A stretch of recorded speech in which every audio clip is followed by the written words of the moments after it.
Hi, welcome to the B2B SaaS Demos Playbook. This playbook has been created from generating 50,000 demos for B2B SaaS brands to date. I'm Jack Lazon. From using this playbook, we've generated some awesome results for our clients.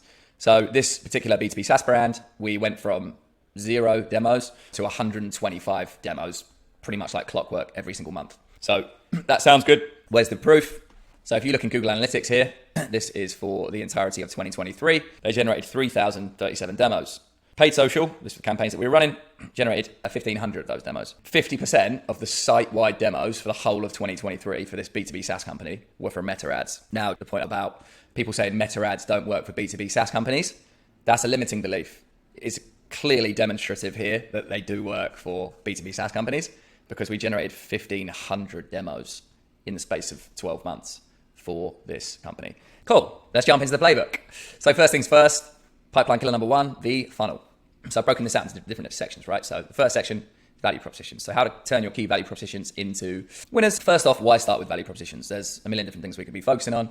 Why start with value propositions? Well, if you think about, I don't know if you've ever seen the show Mad Men, but what I call old school marketing. A bunch of people sat around in an office, coming up with ideas to put on billboards, right? So the 5 words that is going to capture the essence of why somebody should buy this product or this service. That's essentially what your value proposition is. It's what is the value that you're going to propose that your product or service has, that the person that's consuming your content needs. So as I just mentioned, the people that want to buy your thing, they need to be sold on why. These mini sales pitches are called value propositions, and there are 3 main ways to highlight the benefit of your offer. There's 3 main ways to actually come up with a value proposition. So does it work? It actually solves their problem. Is it quick? Save some time. Is it easy? Save some resources.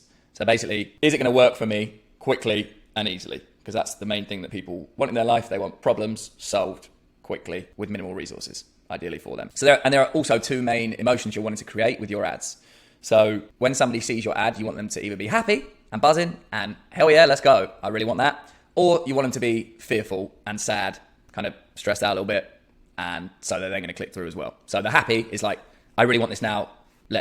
Let's do this. And fear is I really can't afford not to do this because my current situation is really bad. Let's click through and do this. And then this is the value equation created by Alex Hormozy. So the value equation, best way to kind of formulate that out for any offer you have is your dream outcome times your perceived likelihood of achievement divided by time delay and effort and sacrifice. So you want the best outcome with the highest likelihood of achievement with the smallest time delay, so as quick as possible, with as minimal effort and sacrifice. Okay.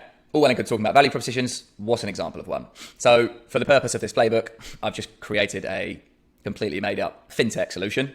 So this is a tax planning fintech we're going to call TaxPlanly. So this fintech brand offers a white label SaaS to financial advisors for tax planning services. Main benefit of the service and the value propositions. So what are the actual benefits to the person they're looking to sell to, which is the financial advisor? So advisors can actually keep their clients in-house with this white label tax planning solution, as opposed to referring the client to a third-party tax planning professional who could either steal the client or provide a poor service. So for example, this is for financial advisors that don't currently offer tax planning services. Typically, they're gonna have to call up people they know in their network that do offer tax planning services that are also probably financial advisors. You don't want to do that if you're a financial advisor because you're literally just handing clients to your competition. So with this SaaS solution, you can keep those clients in-house and provide them that service. It can also be used as a lead magnet for the financial advisor. The financial advisor, for example, could run ads saying free tax planning services, put in your first name, last name, email address. So once they've got this SaaS solution, they could then run ads directly to that white label platform, get the person to fill out all the information they need for the tax planning, get the tax planning done for them, and then that's like a value add that moves them up the value ladder to then becoming a new client for that financial advisor. Thirdly, it takes minimal effort. These are all value propositions. It takes minimal effort for the financial advisor. This is a tax planning service that's done for the financial advisor, so it saves them a ton of time. And then the other value prop to consider is not only the people that you're selling to, but the people that they're selling to. So for the financial advisor's clients, and why is that important? Any service-based business wants their clients that they're selling to have the best possible experience because it helps them retain the client for longer and increase their lifetime value. So for the financial advisor's clients, it's super easy question and answer online portal, this white label SaaS solution. It's very quick, takes the client just 20 minutes and then saves the clients thousands in fees because they're not having to pay you because you're just doing it a bolt on for free for tax planning, or they're not having to pay one of your competitors. Typically it costs thousands. So save clients thousands of fees. All of these 6 value propositions can potentially work. I do want to reiterate this point. All of your value propositions can potentially work if you come up with the right headline, the right message to generate this value stack and these emotions. So if you can provide a dream scenario say it's very likely to happen in a quick time with barely any effort and sacrifice, which makes them excited, that's likely going to work. That being said, we got 6 value props. Let's stick to our 80-20 principle and do an A/B tests. So we don't want to test 6 at a time. We want to test 2 to begin with. So it's impossible to tell which of these 6 will perform the best. So firstly, I'm going to scope out a happy, or rather a joy and a fear angle for all 6 of these value props. For number 1, which is advisors can keep their clients in-house. So joy would be keep clients coming back with Tax Planly, and fear would be stop losing your clients with Tax Planly. We explained obviously the different value props here, so I'm just going to go over the joy and the fear ones. Number 2 is can be used as a lead magnet for a financial advisor. So because it can be used as a lead magnet, we can say win more clients with Tax Planly, stop losing client sales with Tax Planly. Number 3, it takes minimal effort. So save your time and scale with Tax Planly. That's to the financial advisor. Fear, Tax Planly, saving you time and peace of mind. Number 4, super easy question and answer online portal. Tax Planly, the easy client solution for your tax planning offering. Tax Planly giving you a headache. Try Tax Planly for your clients. Obviously quick and easy, I was saying. Number 5, very quick, takes us 20 minutes. Tax Planly done for your clients in just 20 minutes. Snowed under preparing client tax plans. Try Tax Planly. This one's actually likely to perform very well because it's very quantifiable and easy to absorb as a message, right? Tax planning in 20 minutes. Hey, my brain goes, tax planning usually takes 3 hours of back and forth. 20 minutes sounds awesome, right? So it's easy to provide that message up front in a few words to help, so the user can very easily understand your value proposition because it's quantifiable. Value proposition number 6, saves the clients thousands in fees. Again, this one's good because tax planning, save your clients thousands. Well, as we mentioned before, everybody wants to save their clients loads of money. So the client can spend that money on you and your service, essentially. So you get higher lifetime value because everybody wants to save money. And then fear, Tax Planly, stop your clients from wasting thousands. So that's just, all of these just flipped on their head, right? Happy, fear, joy, fear. Which one is going to elicit the best response? We don't know. That's why we test. Cool, so choosing your value propositions. We've just gone over 6, and then we've created a joy-based angle and a headline, and a fear-based angle and headline for each one. So as mentioned previously, we don't know what's going to perform the best. We want to start with 2 value propositions for our initial testing, an A/B test, as I mentioned before. At this point, I would chat with the client to gauge their thoughts. So the client, yourself, you're always going to know best as it's your service. So when you're working with an agency like ourselves, we're not in there every day. We don't know everything there is to know about financial advisors and tax planning. You, assumedly, know way more than us. So it's good to provide that collaboration and have that communication in terms of what you think is going to work best to resonate with your clients because you're the ones talking to them all day. So after chatting with this made-up client, in my made-up scenario, we decided to go with the advisor can keep their clients, so don't lose all, stop losing all your clients. And then number 6, value prop, save the clients thousands in fees. So why number 1? Why advisors can keep their clients and not lose their clients? Retaining, obviously losing clients in any industry are big problems. So this value prop is certainly going to elicit emotion for pretty much every financial advisor. Everyone wants to retain more and lose less clients. Number 6, saving the financial advisor's clients thousands in fees is going to help them keep their clients for longer, therefore making them more money. So next I decided to go with the fear-based angle for number 1. So for number 1, number 6, and everything in between, we did a joy and a fear-based angle. So as my client informed me that 73% of financial advisors offer tax planning services, meaning the other 27% don't, the 27% that don't are likely going to lose their clients over time, over the years, to the financial advisors, the 73% of financial advisors that do offer tax planning services because it's just an easier all-in-one solution. And then for number 6, I went with the joy angle. So saving clients thousands directly benefits the financial advisor. It was helping keep the clients longer and increase their LTV. So what we've done, just to reiterate, is created 6 value propositions. Then we've gone with a joy and a fear headline for both, for all of 6. And then we've decided the 2 value prop plus headlines that we like the best, which is stop losing your clients and save your clients thousands. Remaining value props and angles. Now you've done all that good work and you're going to want to scale your ad account in the future, assumedly, right? The reason why you're starting Meta ads is so that you can generate pipeline. Once you start to generate pipeline, you want to generate more pipeline so you can grow. So keep a record of all your value props and all your angles. The remainder of this playbook is going to showcase just those 2 value prop plus angles that we chose here in green. But you can and should use the exact same strategy that we're going to go over in the rest of this playbook to test all of your value props and angles over time. You spent all that work creating them. You did a lot of brain work in terms of like what's going to actually resonate best with your audience. Let's not just throw it all into the trash. Keep it in a Google Sheet in a folder that's readily accessible so that you can test all these different value props, all these different angles over time. And obviously this is you putting the value props and the messages, the angles into the ether, into Meta and seeing which works best. Cool. So that's value props. I recommend to start with that first. Don't move on to anything else until you started with value props because that is the lead domino for everything. And then next, the ad creative. So what does your ad actually look like? So turn your value prop and angle into winning ad creatives. Okay, so elephant in the room, image or video ads, because everybody is obsessed with video ads these days. Both image and video ads can and will convert. They both work for certain. Like I said, with the value props, every value prop can work. Video ads definitely do work. Images definitely do work. Now we've got the obvious out of the way, let's discuss which to actually use. So seeing as every ads guru out there this side of Timbuktu, and probably in Timbuktu as well, raves about videos, let's start there. So the benefits of video ads. Video ads can convey your message in more depth than image ads. If you've got one image and that's just 5 words, or you've got a video that's 60 seconds long, then it's a more in-depth message. They cannot have a higher scroll stop rate. So when you're scrolling through your newsfeed, you see an image, it may appeal to you, it may not. When you see a video, likely, because you're seeing another human who's engaging back and forth with you, which is biologically, neurologically hardwired to stop and see what they're saying. And then the benefits of image ads. So the scientific method of ad testing, which means you can determine with confidence the winning variables. So let's just throw out a hypothetical here. Sorry, you have 2 video ads. Video ad A has a woman who is from one race, who is filming in one room, who has one color background behind her and has one accent and has one unique delivery and one color of eyes. And then she's reading a script. Video 2, the same script, the exact same script, but it's a guy and he has a different hair color, different eye color, different race, different background, different lighting, different intonation of his voice, different dialect. You got the exact same video script, but one video is going to have a wildly different result to the other video. Now, we can't throw out the video that's not working and say, hey, it's because the video script isn't good. Because the other video worked and it had the exact same video script. What we don't know is why which one of those worked, because we just rattled off 7 different variables, right? My point here is that if we run with image ads, we can literally have just to make it as simple as possible, black background and then white text over the top and, your little logo in the corner or whatever. But black background, white text, 5 words, which is your headline. Bang. Headline 1. Image 2, black background, white text, same font, same everything, exactly the same template. But headline 2, which one worked better? Now we're going to see, did headline A work better or did headline B work better?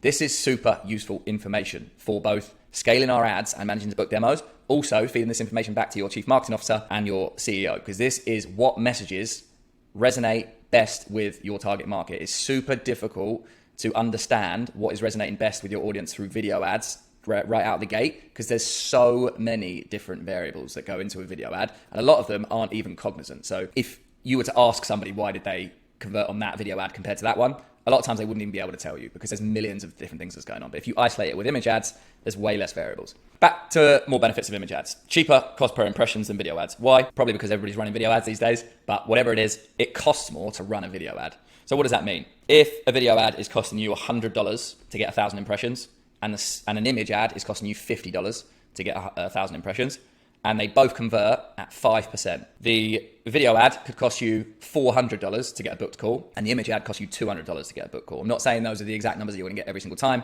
but what I'm saying is if everything remains constant and the costs for serving one style of ad is higher than the other cost, then your costs for conversion is going to be higher for the higher priced ad format. What other benefits of image ads are there? It's easier to make than video ads. Like I just mentioned, background color, headline of 5 words, drop it in. That's an ad.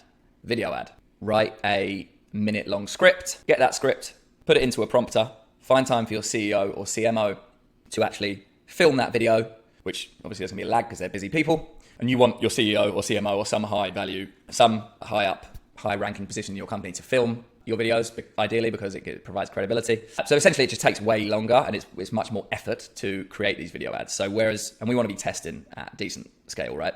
So if every month we can create 3 video ads, well, we could also create 50 image ads, right? And that gives us way larger surface area to get things right and find winners. It's also easier to test. I just mentioned why it's easier to test, because you can isolate variables, and it's easier to scale, again, because it's easier to create the ads. Also, image ads, for whatever reason, typically seem to have a longer shelf life. So if an image ad, for example, can work for 12 months all the way through, whereas video ads typically work for a shorter time. Now, again, there's exceptions to every rule, but as a rule of thumb, image ads that work will stay working for longer, and they took less time to produce. So it's just a no-brainer, in my opinion, to start with image ads. So again, both ad types work, but you're just getting started. You want to know what messaging works, and you want your ads live. You don't want to drag your CEO into filming videos, so start with image ads. They'll likely perform better anyway. So my formula, I'm sure your formula is the same. If it's easy and simple and you get better results, go with that option. So, image only ad creative 101 for B2B SaaS. To start off with, I want to say this. People tend to overcomplicate everything in life. Surprise, surprise, people also overcomplicate ad creative. Conveniently though, the simpler the creative, the better your results. The most high yield, as I've said here, easy plus simple plus better results equals no-brainer. Here are my go-tos for ad creative. And what I'm gonna say here is super simple and almost looks too simple, but this is what converts, I promise you. Go-tos, easily understandable in 1 second. Why is that important? Because if we're scrolling through our phone and we're on a lunch break and we got text coming through and we're looking at our emails and we're thinking about something else, we're not gonna have time to be, breaking down Morse code for 2 minutes to decipher this ad. So it needs to be easily understandable in 1 second, easily digestible in 1 second. Third grade reading level. Not everybody has the same reading level. Not everybody has the same comprehension. Some people that are unbelievably smart don't have a great reading level. So let's keep it super simple. Even if you do have a really great reading level, I'm sure you've read academic papers that you're just like, what was the point in putting in that 7-syllable word when you could have used one that was way more simple and it would have flowed way better. Big and bold, as you can see here, for example, one main idea per ad creative. So this goes back to the value prop piece. Let's not say, hey, this thing saves you time and it takes 20 minutes and it is very likely to do this for you and it solves for this and does this. Because for those of you of a certain age, probably everybody viewing this video, likely everybody viewing this video has been to Blockbusters back in the day. Imagine you're there on a Friday night and you've got 2,000 movies to choose from, or even Netflix now, for example. But I feel like Blockbusters is a better example because I remember vividly going there sometimes and walking around for like an hour and being overwhelmed by choice and coming out with nothing. So even though there's all those options, I didn't want to pick any of them because I got overwhelmed by choice. And it can be the same with your ad creative. If you're throwing 7 different ideas at people, then they're going to convert on none of it. So keep it to one main idea per ad creative and then white space and uncluttered. Keep it simple, keep it small in terms of words. And other than that, there are no rules. Get creative as you like, see what works best. You can change your color schemes, you can change your size, and you can change your space, and you can change the flow. You can add, when I say with or without images, you can add a different size logo in there. You can add, for tax planly, you could add a image of sheets of paper that looks like tax. You can add a image of create your account now, which obviously makes it look like how to start the process of filling out. For the financial advisors, clients, to start the process of filling out the tax plans easily online to show that it's a SaaS solution. There's many things you can test, but high level, these main ideas for basically keeping one idea very minimalistic and simple, that's digestible within 1 second is the key to winning ad creative. And I've tested everything there is to test out there. I've spent millions in ad spend to this point, and that is a fact. So example for ad creative. So again, we're going to use this tax planly made up tax plan fintech. So below you'll see 10 creatives for each value prop and angle. So the reminder of the two angles value prop plus angle we chose. Stop losing your clients and save clients thousands in fees. How did I decide what to put in the ads? So we created our best possible headlines from the value prop plus angle session. Remembering that we want our ads to be as simple as possible, let's now use the same headline for every ad. So color A is pink, color B is red. Why? Because these are the brand colors. So obviously input your own brand colors. I added for financial advisors into every ad so that our target audience knows it's for them. So this is called dog whistle copy. Essentially, if you say for financial advisors, in theory, are going to look at it more, and people that aren't financial advisors are going to keep scrolling, which is good for the algorithm because you want the algorithm to show it to the people you want it to show it to. So you're essentially discounting people from the jump and only showing it to certain people. I added the brand name tax planly into every ad for brand recognition. Brand recognition is not going to get you conversions up front, but if you continuously add in brand recognition, over time, there's going to be associations made in your target audience's brain, which we're going to want to be doing because we're spending a lot of ad spend there. It makes sense to want to do that brand awareness piece. From there, simply design 5 different ad templates to test. And then once those templates, 1, 2, 3, 4, 5, created, duplicate those templates and swap out the colors, color A, color B. Once all 10 ads were created for value prop 1, duplicate those again and change. So value prop 1 plus angle is a headline. Change that headline A for headline B. So we now have a robust test with our 2 most likely to succeed headlines from our 2 most likely to succeed value props with 2 colors and 5 different templates. Again, super simple. Once you've done that value prop work to actually produce these ads, should not be reinventing the wheel. It should be very simple. So this will allow us to isolate some or all of the winning value prop, headline, color, template in round 1 of testing, right?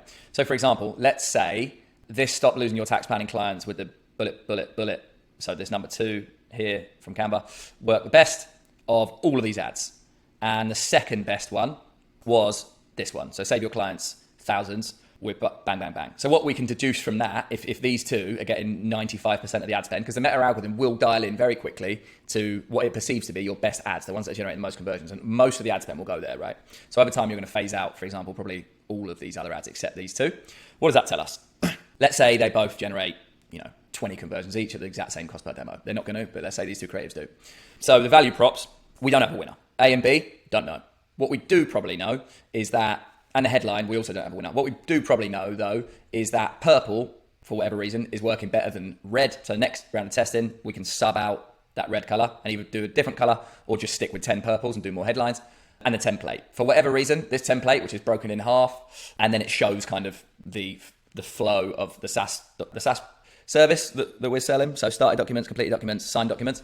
That's resonating really well with our audience. So we now have a winning template and a winning color. What I would then do for the second test, now that we have our 2 winning ads and they're the exact same template, is I would get 2 more headlines. So 2 more headlines, likely from the same value prop. So I would do, so this is stop losing clients. So that's the fear one. I would do the joy one. So get more clients. And then for this one, save your clients thousands. I would say stop losing your clients thousands for the next round. I would keep this template and then I would sub out the color. So for example, instead of purple background, I'd have black with 2 different headlines from the same value props. That's a way of compounding learnings whilst testing more things. Okay, so as I wrote here, wait, those ads suck. So you can look at these ads and think, why would anybody convert on these ads? They don't look like they were created by a creative genius. You know, it's no Michelangelo, and it looks like it was done in Canva. Well, that's because it was done in Canva. All my ads done in Canva, and they do convert really, really well. Why do they convert really well? Because it is stupid simple. So if you just said to yourself, those ads suck, and you can't believe they actually generate results, that's probably why you're not getting results with better ads. Let's keep it simple. Let's not overcomplicate things. Simplicity is king, as my dad would say. He just likes the phrase stupid simple. That wins every time in this realm. I think it does pretty much with everything in life, really, doesn't it? Once you can boil things down to their basic elements and keep it just to those elements, that typically performs better. Reminder again of the rules for winning ads. Easy understandable in 1 second. Easy digestible in 1 second. 3rd grade reading level. Big, bold. 1 main idea per ad creative. White space. Uncluttered. In fact, if you actually look at this presentation, it's the same as each individual ad. So this template, imagine this was an ad, is about the ads not suck. And this is a bit meta what I'm talking about. Ironically enough, I choose the word meta, but this template is talking about why these ads don't suck. And I'm trying to make it easily understandable and digestible with lots of white space, one main idea with the 3rd grade reading level. So I'd recommend to do that with all your marketing, essentially. Don't overthink it. I can assure you your prospects won't. They're busy. They're going to keep scrolling if you do not serve your ad up, serve your headline up to them on a silver platter. So it's your prospect's brain with simple ads. I get it. I need it. I'm going to click. Your prospect's brain with unsimple ads doesn't really even compute and it just keeps scrolling because we're trying to get people's attention in nanoseconds. Nothing works. Nothing operates in isolation online, right? You got to remember that these people are busy and doing a ton of other stuff and looking at a ton of other stuff even on social media. And then they didn't go on there to convert for your B2B SaaS product, your B2B SaaS service. They went on there to probably have a laugh and a joke and talk to friends. So next, the landing page. Turn your winning ad creatives into booked demos. This is landing page 101 for B2B SaaS. This lesson is designing high converting landing pages. Again, I said the same thing here just to keep things simple. People tend to overcomplicate everything in life. Surprise, surprise, people also overcomplicate landing pages. Conveniently though, the simpler the landing page, the better your results. I literally said the exact same thing in 2 different places just to repeat the point of simplicity is key. Noticing a theme here, simple always wins. Here are my go-to for landing pages. Easily understandable in 5 seconds, whereas the ads 1 second. They've then taken an action to move towards us. So we're able to go a little bit deeper, but that doesn't mean we then want to just word vomit everything at them. So easy understandable in 5 seconds, easy digestible in 5 seconds. Again, 3rd grade reading level, there's no need to make it complicated. One main idea per landing page, white space, uncluttered, big, bold. And when I say white space, I don't mean it literally has to be a white space. I mean lots of space. Big, bold headline, video sales letter above the fold, maximum of 90 seconds, keep it short and sweet. Simple, colorful call to action above the fold. So above the fold means before they pull down on their mobile, for example, or before they scroll down. Mobile and desktop friendly. This is super important because most people these days are going to be on their mobile. Now you have a SaaS, so to actually use your SaaS, they may need to be on desktop, but a large proportion of your conversions, being that it's a social media platform that we're going to be running these ads on, meta ads, are going to come through mobile. So it's important to actually make sure that your landing page looks good there. Otherwise you're going to miss out on a ton of conversions. And then continuation of your ad. So if we're saying the ad says, stop losing your clients, then we push them through the landing page, and all the landing page is talking about is how it's going to take 20 minutes for your clients to complete the SaaS solution, their tax plan. Brilliant. It's going to take 20 minutes, but that's not why they click through. They click through to understand why it's going to stop them losing their clients. So we want to continue that by in the landing page also saying basically the exact same thing. Keep the ad simple, landing page also simple. So an ideal landing page, as I just mentioned, has 4 things, not 57, 4. There's really no need to overcomplicate your landing page. This landing page should be dedicated to your meta ads traffic only. It's fine if you use it for other stuff, but this is specifically for your meta ads traffic out the gate. You've paid a premium to get them to your page. So this is an important point. If you're paying $5, $10, $15, for example, if you're in the financial services industry, to get one click through to your landing page, you do not want to waste that click. The only action you want them to take is to book a demo. Why is that? Because you want them to sell them, right? So the prerequisite for selling them is to book the demo. That's the only thing you want them to do.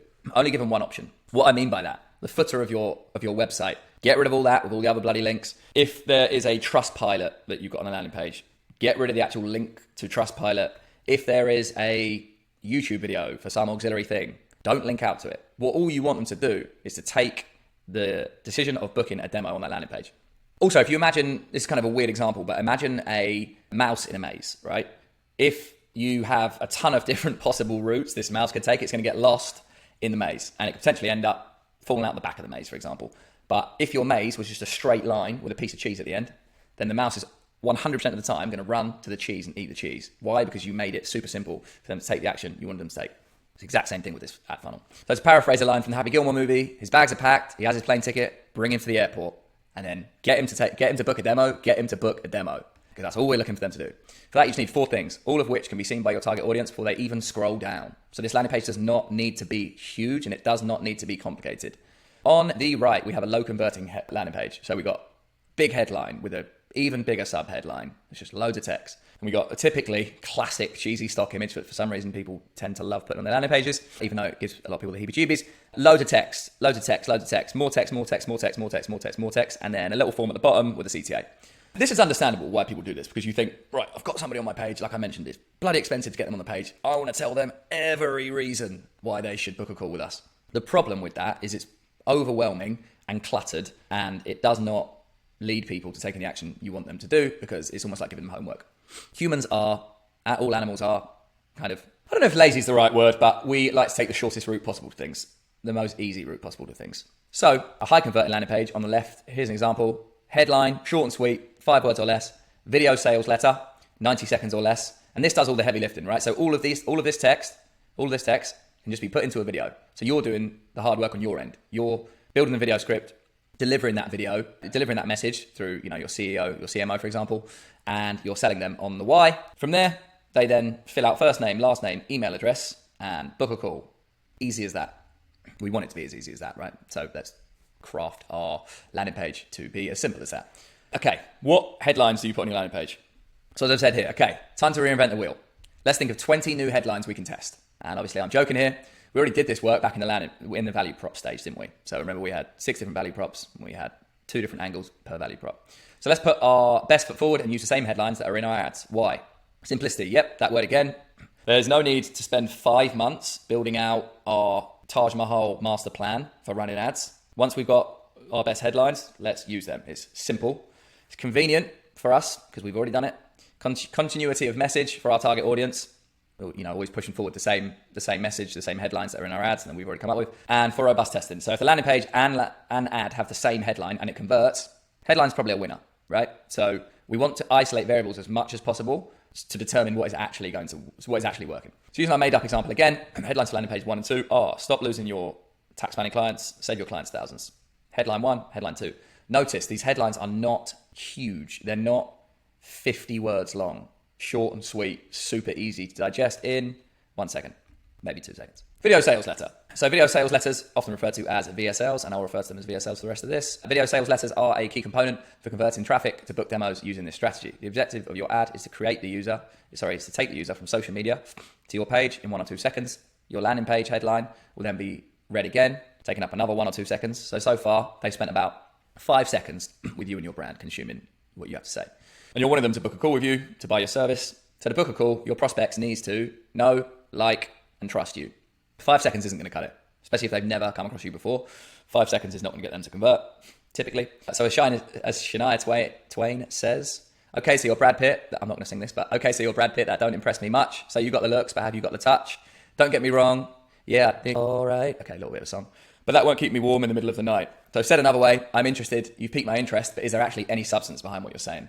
The substance comes in the VSL, in the video sales letter. This is your opportunity to build the know, like, and trust factor in a longer window of time. So without the VSL, not gonna be happening. With the VSL, that gets them over the line. That sells them. Video sales letter, 2 minutes or less. So now you've got someone on your landing page. This is it, your opportunity to be the star you always knew you could be. Cue your 5-part mini-series. Again, I'm joking. I know my joke's terrible.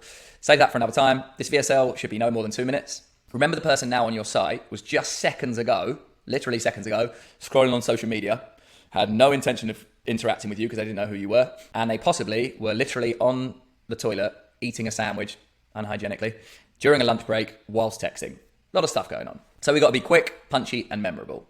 And I think the real challenge for creating video sales letters is actually creating the video sales letter. So to be straight up here, this might be one of the heaviest lifts of the entire playbook, a 90-second video. Easier said than done in my experience. Why? People don't like to get in front of a camera and film themselves. And the person we want in the VSL is typically your CEO or your CMO or other high up position for credibility. So it doesn't necessarily have sense to have your 18-year-old marketing intern filming the video sales letter on your landing page, because when people view that person delivering their pitch, doesn't necessarily provide anywhere near as much credibility as if you say, okay, I'm the CEO of this brand that we've been running for 5 years and we've got 2,000 clients, all built by me, myself, and I and my team. So now finding time on anyone's calendar these days is tricky. Finding time on a C-suite calendar is even more tricky. Because of that, I suggest 2 things. When scoping out the to-do list of your meta ad strategy, put this near the top of the list. This is super important because people don't like to get in front of the camera, and your CEO or CMO's time is important. So you need to schedule that in early. Even if you don't have the video script yet, you're not going to have the video script yet. Day 1 of starting this strategy, book in a time to create the video sales letter 4 or 5 days down the line, right? So by that point, you'd have already done your value propositions and you'd probably already done your ads too. But this video sales letter needs to be filmed, because if it's not filmed, it's not on the landing page, it means we can't run our ads yet, because we want the video sales letter on the ads. And your CEO, CMO's time is very valuable. So do all the scripting and set it up for them, right? Write the script based off of your winning value proposition. So it all ties together. And find your best Q prompter. Drop that script into the Q prompter. Make it super simple. So the CEO, for example, jump on the call. You tell them exactly what they need to do. They can go ahead and film it. So it doesn't take up a ton of their time. And this is a typical scenario I have with new clients. So we've written the script. We're ready to edit it and add it to the page. But the recording of the video sales letter takes 2 weeks, take 3 weeks. Not ideal. So we need to front load that. And then video sales letter script template. So here is a template. I've used this exact template literally many times across industries, and it always converts. It's just a matter of finding the right things to say between the brackets. Obviously the template doesn't convert, it's the substance that was in the template, but the template is kind of a storyboard. So hey there, target market, are you looking for a solution to your problem that we provide? Look no further than us. We've made your problem, diagnosed, super easy. So you can get it done quickly, or you can get it done efficiently and effectively. No more of the problems that you're having. Just the dream outcome for your solution. Remember I spoke about the value equation earlier. You want to talk about the dream outcome. With us, your problem is a breeze. Or simple service, and then outline what it does again in one short sentence to solve their problem. And what's great is that it basically is easy. So it takes minimal effort, or is quick. So if you're ready to solve this problem, outline it again. Book a demo with us, the brand name, today. See for yourself how our simple, straightforward, that bit can pretty much remain the same, because we always want it to come off as being super simple and straightforward to actually execute against, because that's what going to help close the sale, can help them solve their problem easily. Book your demo now, and let's get whatever problem it was solved the easy way. So that's the template. What does it actually look like? Let's use our tax planly fintech brand again. So this one is for stop losing your tax planning clients. So here's the same VSL I just discussed above the template. Variation 1 is below, down here. You'll see the 2 pieces in bold are the only difference from variation 2 on the next card. So the same logic as I mentioned before. Simplicity, ease and convenience, continuity of message for robust testing. So why have one VSL that's completely different for value prop A than value prop B? Doesn't make sense. We want to keep it as similar as possible so that we can isolate, again, essentially those 2 headlines. So hey there, financial advisors, tired of losing all your clients that want tax planning services? Hey there, financial advisors, did you know you can save clients thousands of dollars a year and offer tax planning services with minimal effort on your part? Same for both of them. Look no further than tax planning. We've made tax planning super easy so you can get it done efficiently and effectively for your busy clients. For more overcomplicated documents, processes, or lengthy back and forths, just quick and easy tax plans, no more, that give your clients the tax advantages they need now. With Tax Planly, creating tax plan documents is a breeze. Our simple and friendly platform guides your clients through the process, ensuring they have a comprehensive plan in place in no time. And what's great is that it takes minimal effort on your part. So if you're ready to streamline your tax planning offerings and provide incredible value to your clients, book a demo of Tax Planly today. See for yourself how our simple, straightforward solution can bring tax planning to more clients with less hassle. All of that's the same. For this one, which is the stop losing clients value prop, 73% of financial advisors offer tax planning services. You can too, with minimal effort. So this is obviously insinuating that if you don't, you're going to lose out to those 73%. Book your demo now and let's get tax planning done the easy way. This one, which is the save your clients thousands. Don't wait. Our data shows that financial advisors that save their clients over $1,000 in the first 12 months retain 25% more clients than those that provide no savings. So we're saying if you save your clients money, you will retain 25% more clients, making you more money. Book your demo now and let's get tax planning done the easy way. So what this template has allowed us to do is make it super niche to our specific offering for our specific market by literally just copying the the template of this VSL, but with our own unique spin on it. And then we've changed it from between landing page 1 and landing page 2, specific to the value prop, specific to the headlines that we are going to use for each landing page. Form fill. So the form fill on the page is your main conversion mechanism along with the call to action button. Simplicity again is key. All we really need here is first name, last name, email. Adding in things like a phone number or a qualifying question is okay. So for example, if you've already built out a sales team, you want to add in a phone number so they can be getting hold of those people, that's fine. But every additional box to complete will reduce conversions. So every additional question you ask is going to create a higher cost per conversion because less people are going to jump through the hoops if there's more hoops. So I'd recommend just starting with first name, last name, email.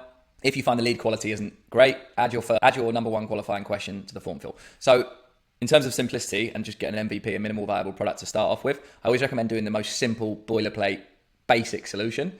And then if the quality isn't there for whatever reason, you can always build out more. So it's the same thing here with form fills. So to add your number one qualifying question to the form fill, you don't know what the qualifying question is, ask your best performing salesperson. So for example, if your qualifying question is, do you have a budget of $10,000 a month?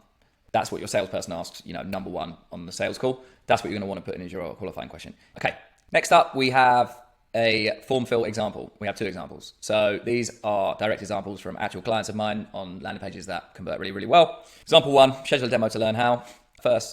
Your work email address, first name, last name, phone number, what best describes your role.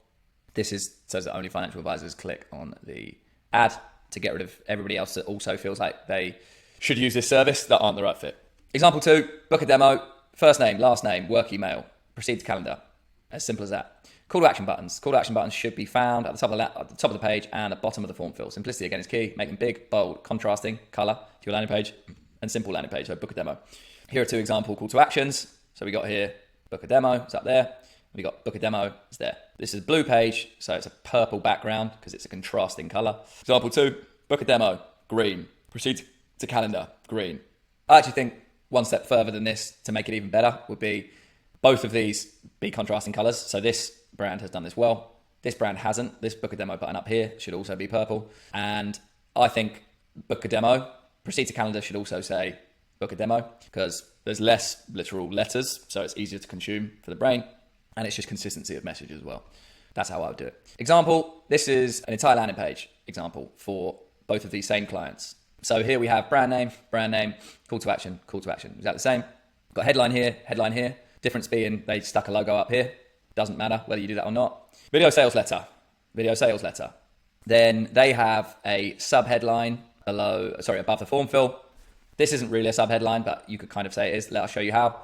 So I guess they both have kind of a sub-headline. With the form fill, and then this brand on the right here has a logo. Brand on the left has, after you scroll, which is right here, you then see basically another. It's not a different value prop, but it's an extension of the message, right? So you've got headline 1, sub-headline 1, headline 2, sub-headline 2, with 5 bullet points. So it's just providing a little bit more information.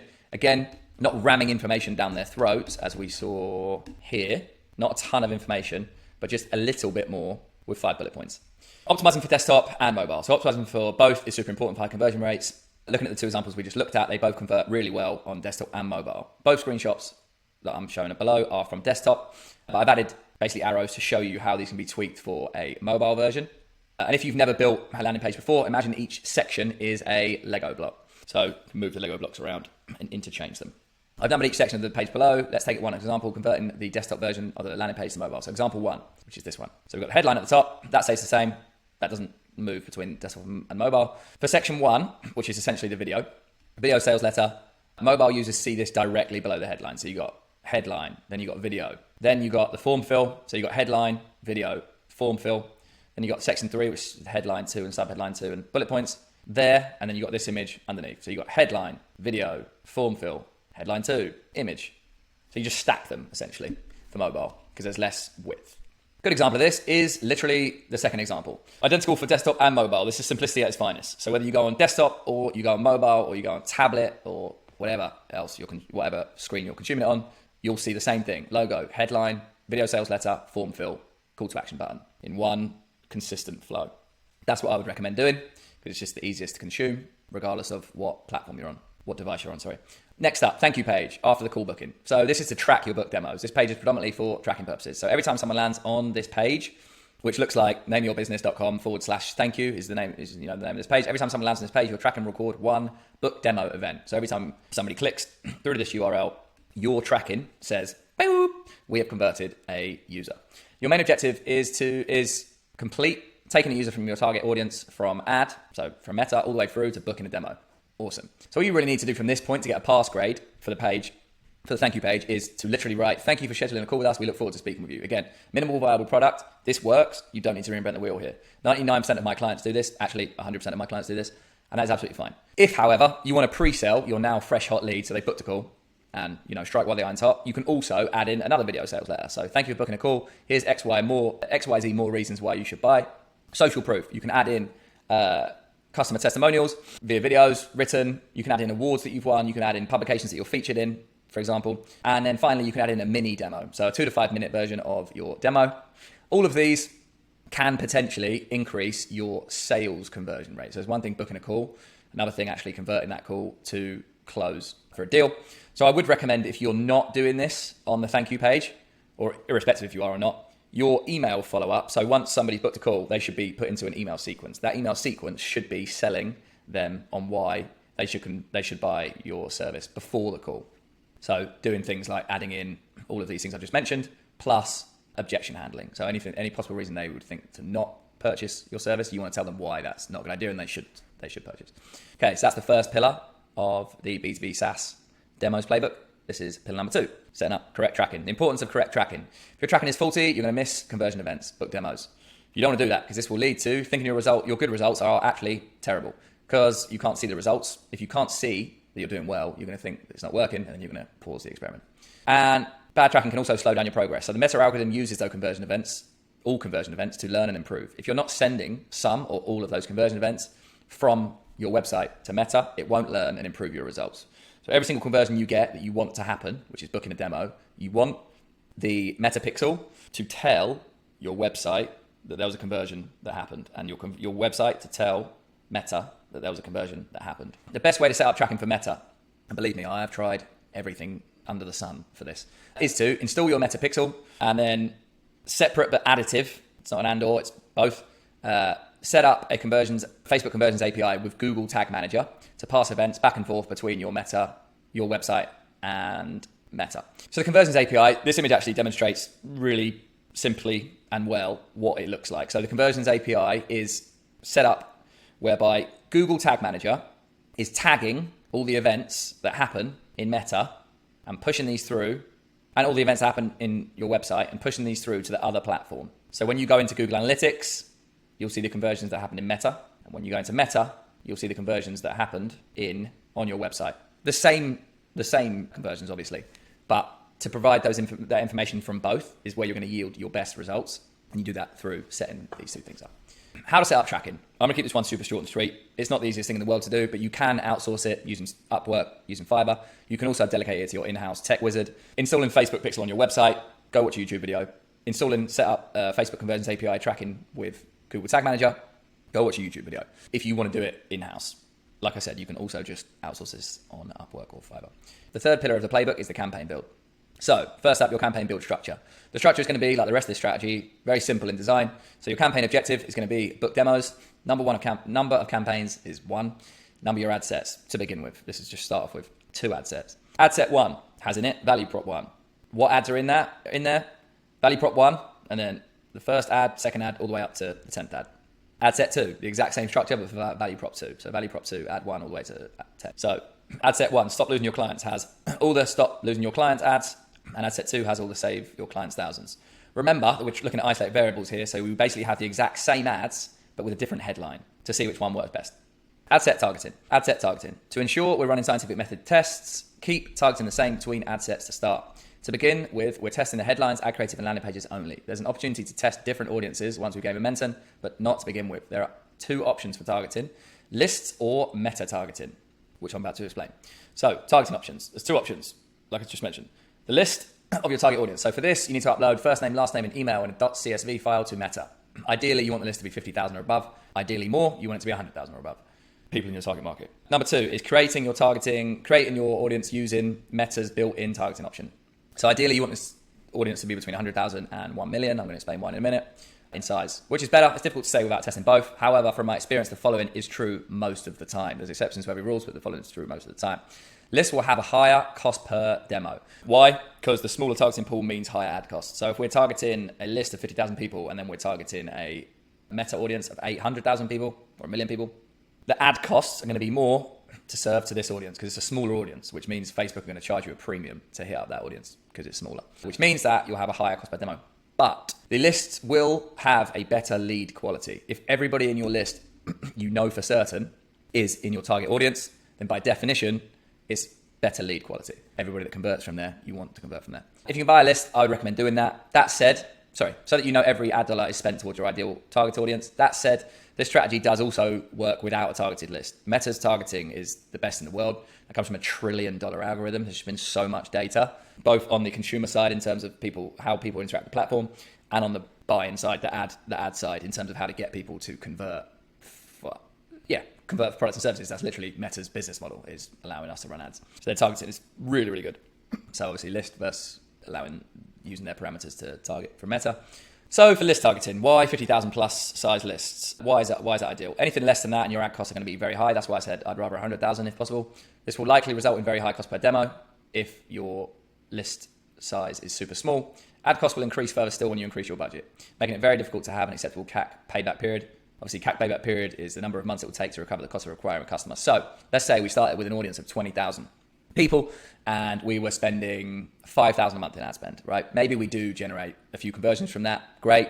Now we want to start spending more money to acquire more customers. Well, we probably can't because the audience is only 20,000 people. So if we do, we might then have our ad costs go up from $80 per 1,000 people that view the ad to $150 per 1,000 people that view the ad, meaning our cost per demo has gone up from $250 to $500 because the cost to serve the ads has doubled, right? And everything else stayed the same.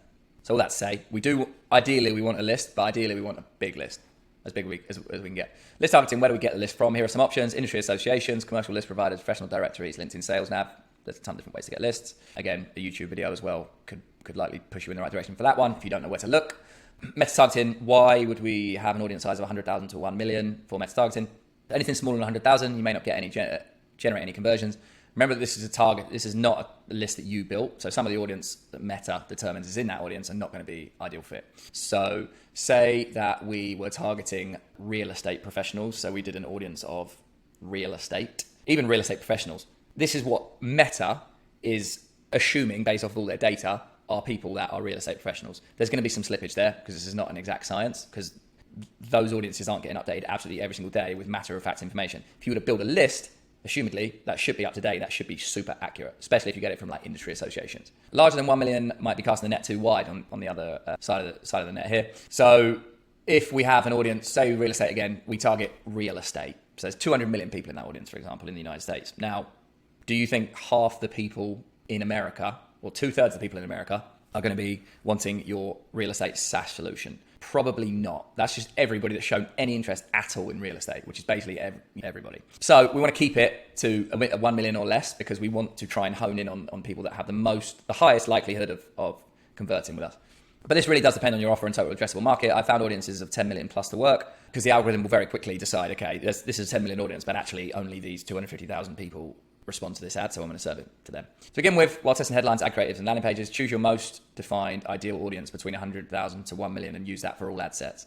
So I'm essentially saying use one list for all your ad sets, or use one Meta audience from the interest targeting options in Meta for all of your ad sets. If you can use a list, use it. If you can't, use this interest audience, but use it the same across ad sets. We don't want that to be a variable. We want to use the same audience for each one for the scientific testing purposes I've discussed before. Okay, ads. We're really looking to isolate the ad creative here. So this is how we do it. Create 10 ads in each ad set. For each ad, primary text stays the same. So you'll see primary text here is the text above the creative. See how text planning, which is 1 or 2 lines. 3 headlines, same for each ad. So not seen here, but in the actual meta ads builder, we're going to use 1 headline, get a demo. Second headline, want a demo. Third headline, so stop losing your tax planning clients. So that will be the third headline because it's the same as the creative. We're going to test out, okay, what works better? That headline or want a demo? Get a demo. Sometimes these headlines will work better than the headline that's in the creative. Put all 3 in and let Meta determine which one performs the best. That doesn't mean these 3 headlines are going to create 3 separate ads because you can put all 3 of those headlines in the same ad and Meta will test between them. Call to action, book now. Remember, we want them to book now, so let's just tell them book now. Let's not do a call to action that says learn more because we want them to book now. Creative. Upload 1 creative variation for each ad. This is the only difference between ads. So this ad is different to this ad, which is different to this ad, only because the image. Website URL, this is just going to be the name of your website, / and then whatever the value prop number 1 is. So if the headline is stop losing your tax planning clients, it could be / stop losing clients. It's the landing page that all those ads are going to push to. URL parameters. So technically this could and should be in the tracking section, but seeing as this is done at the ad level of the campaign build, so while you're building out the campaign, you're going to see this, you're going to come across this for the first time, I'll include it here. What does adding these URL parameters do? It allows you to see how many book demos, meta ads, each individual value prop and each individual ad actually generated. So you can also see how many conversions each value prop or ad has generated straight in Meta Ads Manager. That's fine. The platform the ads are actually run on, you can see how everything's forming in there. That said, most CEOs and CMOs, the people that are at the top of your business, they want one source of truth. So they don't want, although they want to see how things are going like from the Meta Ads platform, what they're going to be doing typically is going into Google Analytics and seeing, okay, what percentage of our conversions came from Meta Ads, what came from Google Ads, what came from direct, what came from mail, what came from organic, what came from referrals. So these URL parameters allow you to track the conversions by all the specific things I mentioned above here. So the Meta Ads as an entire entity, or for example, each individual ad, that will port straight through to Google Analytics so that you can see that compared to everything else that's also in your Google Analytics, so site-wide. Upload a screenshot of the Meta URL parameter. So when you go to Google Analytics and sort by book demo event conversions, for example, if you sort it by source, you'll see Facebook as one of the sources listed. If you sort by campaign name, you'll see value prop 1 as one of the campaign names listed. And then once you've used the URL builder, you'll see it port out here. This is all straight in Ads Manager. The fourth and final pillar of the B2B SaaS demos playbook is testing. So testing in the 80-20 rule. It's very important to know what to test and at what point. We should have a cascading testing structure with the most important test first, followed by the second. Much like the funnel stages. So you've got the value prop and you've got your angles, different headlines, ad creative, landing page, thank you page.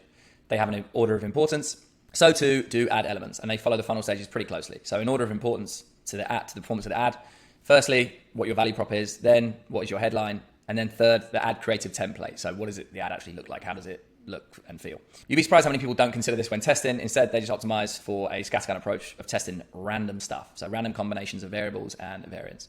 So above you can see the difference between 80-20 testing and scattergun. 80-20, testing one variable at a time, starting with the most important. Scattergun, throwing random stuff together. So here is what I would recommend, 80-20 testing. So you've got value prop A versus value prop B.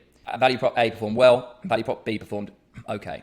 Next test. Value prop A, headline 1, didn't perform well, but value prop A, headline 2, did perform well. And then again, value prop A, headline 2, because we're pulling down the thing that works, right? Value prop 2, creative 1, did work well. Creative 2, okay. And then value prop A plus headline 2 plus creative 1, version A, did perform well. And version, basically creative B, 1B, didn't perform well. And over here, we're just, okay, value prop A, headline 1, creative 3, ad script 4, color 6, primary text 9. Value prop C, headline 5, creative 5, ad script 2, color 1, primary text 5. This looks like, why would anybody do that? It doesn't make any sense. But most people do this most of the time. They just throw stuff together. In the image on the left, after just one round of testing, we've established value prop A is the winner. Further tests needed on value prop B. Headline 2 is the winner. Discontinue headline 1, didn't perform well. Creative 1 is the winner. Rework creative 2 because it did okay. Creative 1A is the winner. Discontinue C1B. This informs us for the next round of testing. We're learning what has resonated with our audience. In the image on the right, after one round of testing, instead of establishing these 4 winners, all we can see is the fourth ad is doing the best and the first is doing okay. So the fourth one, doing well. First one, not so well. Why? No idea. There's too many variables. It means the next round for the next round of testing, which we're supposed to be compounding wins, compounding knowledge, and continuously getting better. So for the next round of tests with this one, we have a very good idea as to what direction to move in. With this one, haven't got a clue, really, as I quite eloquently created the image here. Scattergun testing is essentially throwing poo at a wall and seeing what sticks. Isolating the variables to test. So for statistical, we want to isolate the variables to test for statistical significance. So, okay, Jack, I get it. Don't test 75 things at once, but what about landing pages? What about audiences? What about finding the perfect shade of blue for my ads? If you've read this playbook from start to finish, firstly, congratulations and thank you. Secondly, you'll remember we solved the landing page and audiences dilemma earlier. So for landing pages, each value prop has a dedicated landing page. No need to test one value prop with a landing page V1 versus V2 until you're spending 25K a month. Oftentimes, even past that, we don't need to test that. We're seeing what works by the value prop. We don't then need to necessarily tweak it massively within that because it's going to be the same message. It's the law of diminishing returns, right? There's less people that go to your landing page as they do see your ads. So we want to spend most of our time testing ads. Audiences. We're only targeting one audience, as I mentioned before. That audience is either going to be, for every single ad set, a list of 50,000 or an interest-based audience. Down the line, by the way, if we start off with interest-based audiences, we've scaled this, we're spending 20,000 a month. The lead quality isn't as good as it could be in an ideal world. We're going to create a list. Then we're going to test. We've got our winning ads by this point. We're spending 20,000 a month. We're then going to stop testing any other variable, and we're just going to test winning ads. Ad set 1 is interest-based audience, the one that we've already got humming. Ad set 2 is the list. So we can do that down the line, but we want to test one variable at a time. And then how do I find the perfect shade of blue? It's not important, right? Just test things that are more important. Now we've taken care of those three. We can focus on the most important needle movers for winning ads. So value prop first, headline second, ad creative template third. Why is it important that we're only testing 3 things instead of 75? Because of statistical significance.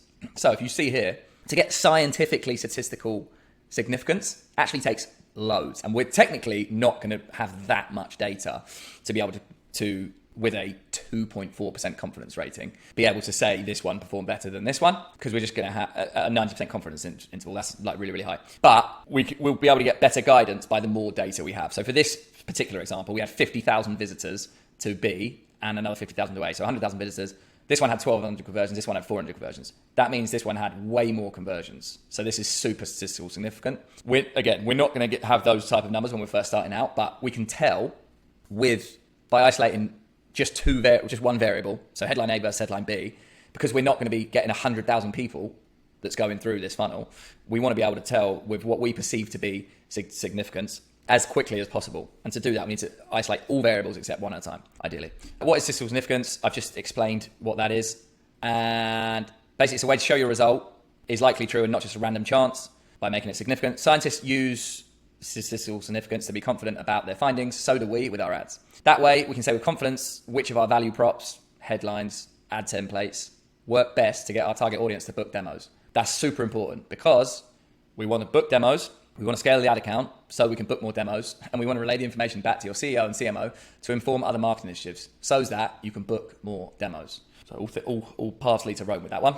So costs. Our management costs currently at the time of recording this, which is July 2024, is $3,500 or 20% of ad spend per month. Cost of not solving these problems, however, when you're evaluating this playbook or anything else, it's important to weigh the cost of not solving the problems. So just like there's a cost to solve the B2B SaaS pipeline killers I just mentioned, it's also a cost of not solving them. The cost of not solving them is far, far greater than the cost of solving them. For you, in this case, it's the cost of not solving it could potentially mean $1 million in ARR a year that you're not getting. Anxiety, stress, particularly if you're, for example, the CMO, so you're in the hot seat for delivering this pipeline and you're not delivering it. Failure to grow, both on a personal level for your career and also for your company. Not hitting pipeline targets, losing out on funding opportunities as a company, not enough deal flow to scale, layoffs from inconsistent growth, potentially you and or your team losing your jobs, and little to no ability to exit due to stagnation. So your company can't exit if you're not growing because you need to show that to investors.